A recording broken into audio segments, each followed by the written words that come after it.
வணக்கம் friends, welcome to Vidya's cooking. இன்னைக்கு உங்களுக்கு நான் ஒரு அருமையான ப்ரான் கறி ரெசிபி செஞ்சு காமிக்க போகிறேன். அதோட கொத்தமல்லி rice, garlic and coriander rice செஞ்சு காமிக்க போகிறேன்.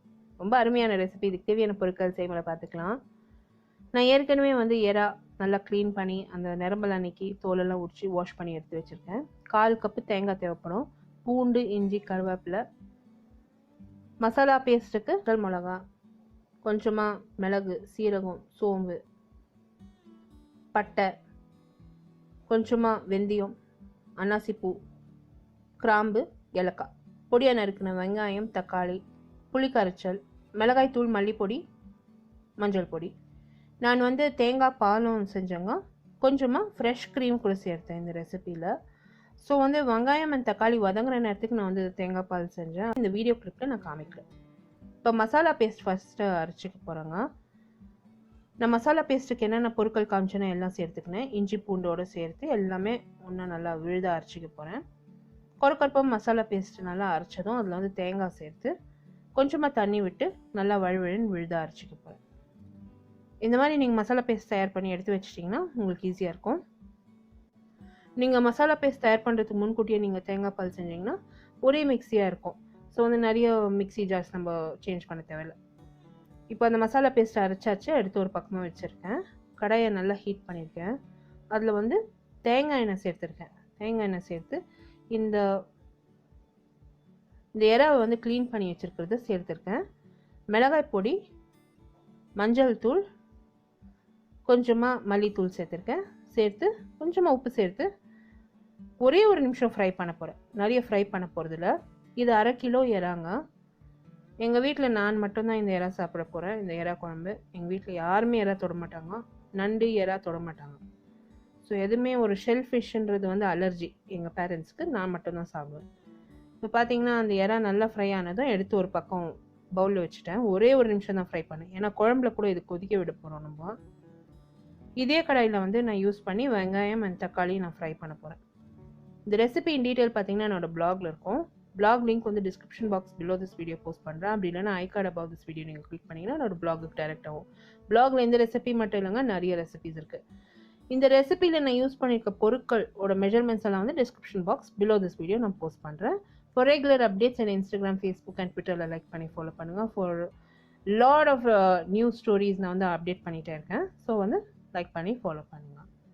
இப்போ ரீசெண்டாக நான் டிக்டாக்ல கூட சேர்ந்துருக்கேன். ஸோ டிக்டாக்ல கூட வித்யாஸ் குக்கிங் நான் இருக்கேன். என்னோடய பேஜை நான் ரெகுலராக அப்டேட் பண்ணிகிட்ருக்கேன். இப்போ அதே கடாயில் திருப்பியும் இன்னும் கொஞ்சமாக தேங்காய் எண்ணெய் விட்டு வெங்காயம், தக்காளி, கருவேப்பிலை சேர்த்து நல்லா ஃப்ரை பண்ணிகிட்ருக்கேன். வெங்காயம் இப்போல்லாம் சீக்கிரமாகவே வேகிறது இல்லைங்க. ஸோ கொஞ்சமாக அதனால் நான் கொஞ்சமாக தண்ணி சேர்த்து தக்காளி அண்ட் வெங்காயம் நல்லா ஃப்ரை ஆகிறதுக்கு விட்டுருக்கேன்.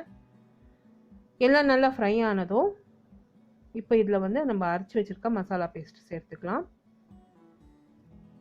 அந்த மசாலா பேஸ்ட் எதுவுமே வேஸ்ட் பண்ணாதீங்க. மிக்சியில் இன்னும் ஒரு கப்பு தண்ணி விட்டு நல்லா கரைச்சி இந்த மசாலா பேஸ்ட்டில் சேர்த்துக்கோங்க. ஏன்னா குழம்பு கொதிக்கணும். நான் 1.5 கப் அளவுக்கு தண்ணி சேர்த்துக்கினேன்.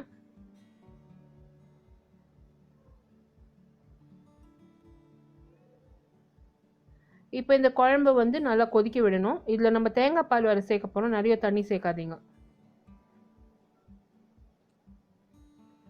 ஜஸ்ட் அந்த குழம்புலேருந்து பச்சை வாடை போகணும். அது வரைக்கும் நல்லா கொதிக்க விடணும். இதுலேயே நான் புளி கரைச்சல் சேர்த்துக்க போகிறேன். உப்பு சேர்த்துக்க போகிறேன். உப்பு தேவைக்கேற்ப சேர்த்துக்கினேன். நீங்கள் உப்பு எறா நீங்கள் சேர்த்து கொதிக்க விட்டுட்டு அதுக்கு பிறகு கூட நீங்கள் அட்ஜஸ்ட் பண்ணலாம்.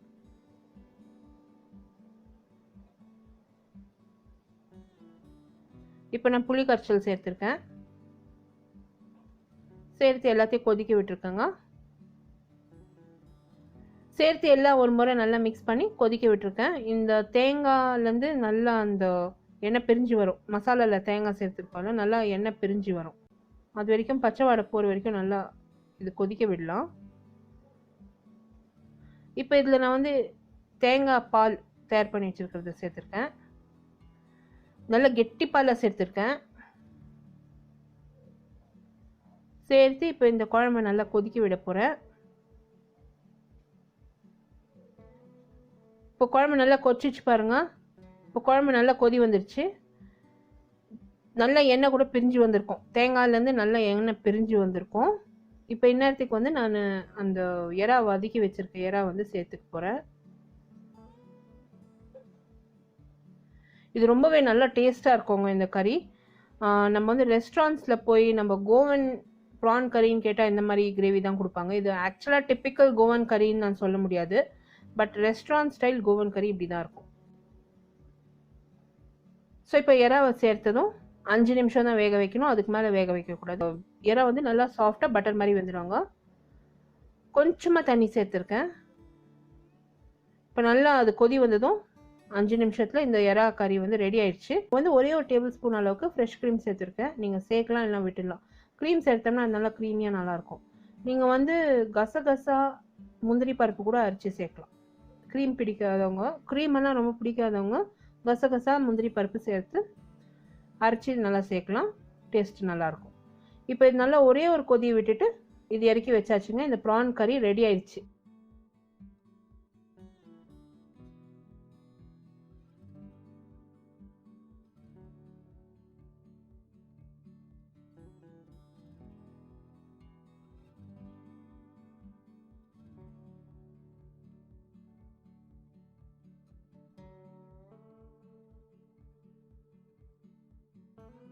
கார்லிக் அண்ட் மல்லி இலை ரைஸ், அதாவது கொரியாண்டர் ரைஸ் தயார் பண்ண போகிறேன்.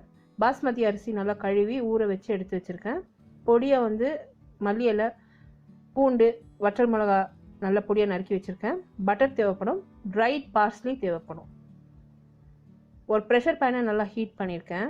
ஹீட் பண்ணி அதில் வந்து தேங்காய் எண்ணெய் 1.5 டேபிள் ஸ்பூன் அளவுக்கு தேங்காய் எண்ணெய் சேர்த்துருக்கேன். இப்போ பட்டரும் சேர்த்துக்கிறேன். நான் ஏற்கனவே வந்து உங்களுக்கு walnut and coriander rice recipe செஞ்சு காமிச்சிருக்கேன். அந்த ரெசிபியோட லிங்க் வந்து description box below this video post பண்ணுறேன். அப்படி இல்லைன்னா I card above this video நீங்கள் கிளிக் பண்ணிங்கன்னா அந்த ரெசிபிக்கு டைரக்ட் ஆகும். இப்போ பட்டர் நல்லா மெல்ட் ஆனதும் அதில் வந்து கொரியாண்டர், அதாவது மல்லி இலை, பொடியாக நறுக்கி வச்சுருக்க பூண்டு, வற்றல் மிளகா வந்து சிசர் வச்சு நல்லா பொடியாக நறுக்கிட்டேன், அதுவும் சேர்த்துருக்கேன். சேர்த்து எல்லாத்தையும் நல்லா ஃப்ரை பண்ணிட்டேன். இந்த ட்ரைட் பார்ஸ்லேன்னு கிடைக்கிறது, அந்த பார்ஸ்லே நீங்கள் சேர்த்திங்கன்னா நல்லா மனம் கூடும். ஸோ வந்து இந்த மல்லி இலை ஃபேமிலி தான் இந்த பார்ஸ்லே கூட நல்லாயிருக்கும், ஃப்ரேக்ரன்ஸோடு நல்லாயிருக்கும். அது ஒரு டேபிள் ஸ்பூன் அளவுக்கு சேர்த்துக்காங்க. இந்த ரெஸ்டாரண்ட்லலாம் இந்த ரைஸ் கண்டிப்பாக தயார் பண்ணி வைப்பாங்க, ஃபிஷ் கரீஸ்க்கு. இப்போ இந்த பார்பெக்யூ ஐட்டம்ஸ்க்கெல்லாம் வந்து இந்த ரைஸ் நல்லாயிருக்கும். இப்போ பார்த்தீங்கன்னா நல்லா அந்த பூண்டு மல்லி இலை நல்லா ஃப்ரை ஆனதும் பாஸ்மதி அரிசி நல்லா கழுவி ஒரு 5 நிமிஷம் ஊற வச்சிருக்க அரிசியை நல்லா தண்ணியெல்லாம் இழுத்துட்டு சேர்த்துருக்கேன். 1 கப் அரிசிக்கு வந்து 1.5 கிளாஸ் அளவுக்கு தண்ணி சேர்த்து நான் நல்லா மிக்ஸ் பண்ணியிருக்கேங்க. இப்போ உப்பு சேர்த்துருக்கேன். இப்போ இது மூடி போட்டு 3 விசில் நல்லா வேக வைக்க போகிறேன். இந்த அரிசியை சாதம் நல்லா பொல பொலான்னு வரும், நல்லா சாஃப்டாக நல்லாயிருக்கும். நான் திருப்பியும் ரிப்பீட் பண்ணுறேன் ஃப்ரெண்ட்ஸ். டீடைல் ரெசிபி பிளாக்ல இருக்கும். பிளாக் லிங்க் வந்து description box below this video இருக்கும். அப்படி இல்லைன்னா I card above this video நீங்கள் கிளிக் பண்ணிங்கன்னா என்னோட பிளாகுக்கு டைரக்ட் ஆகும். For regular updates and Instagram, Facebook and ட்விட்டரில் லைக் பண்ணுவோம். All the links to my blog and social media description box below this video இருக்கும். இப்போ அரிசி நல்லா அந்த சாதம் நல்லா வெந்துருச்சு பாருங்கள். கொரியாண்டர் அண்ட் கார்லிக் ரைஸ் தயாராகிடுச்சு. ஜஸ்ட் பிஃபோர் சர்விங் நான் ஒரு டேபிள் ஸ்பூன் பட்டர் அண்ட் கொஞ்சமாக மல்லி இலை தூவிருக்கேன். இந்நேரத்துக்கு வந்து ரொம்ப மழைங்க எங்கள் ஏரியாவில், பவரே இல்லை, ஒரு ஃபுல் நைட் பவரே இல்லை. இந்த ரெசிபி நான் தயார் பண்ணப்போ இந்த ரைஸை வந்து நான் தயார் பண்ணதும் பவர் போச்சு. ஸோ வந்து அதனால தான் டைனிங் டேபிளே வச்சுட்டு நான் உங்களுக்கு இதை வீடியோ பண்ணிகிட்ருக்கேன். இந்த ரைஸை நல்லா மிக்ஸ் பண்ணிவிட்டு நான் சர்வ் பண்ணிட்டேங்க. ரொம்பவே பிரமாதமாக இருந்தது. அந்த வெதருக்கு இந்த மாதிரி ரைஸ் அண்ட் கிரேவி ரொம்பவே அருமையாக இருந்தது. நான் ரொம்ப என்ஜாய் பண்ணி சாப்பிட்டேன். கண்டிப்பாக ட்ரை பண்ணிவிட்டு உங்களோட காமெண்ட்ஸ் எல்லாம் போஸ்ட் பண்ணுங்கள். இந்த வீடியோ ரெசிபி நீங்கள் பார்த்து என்ஜாய் பண்ணிங்கன்னா எனக்கு ஒரு தம்ஸ் அப் கொடுத்து சப்ஸ்கிரைப் பண்ணுங்கள். All the links to my blog and social media description box below this video இருக்கும். உங்களை அடுத்த புதிய ரெசிபியோட மறுபடியும் சந்திக்கும் வரை this is Vidya Lakshmi. Thank you so much for வாட்சிங். பை பாய்.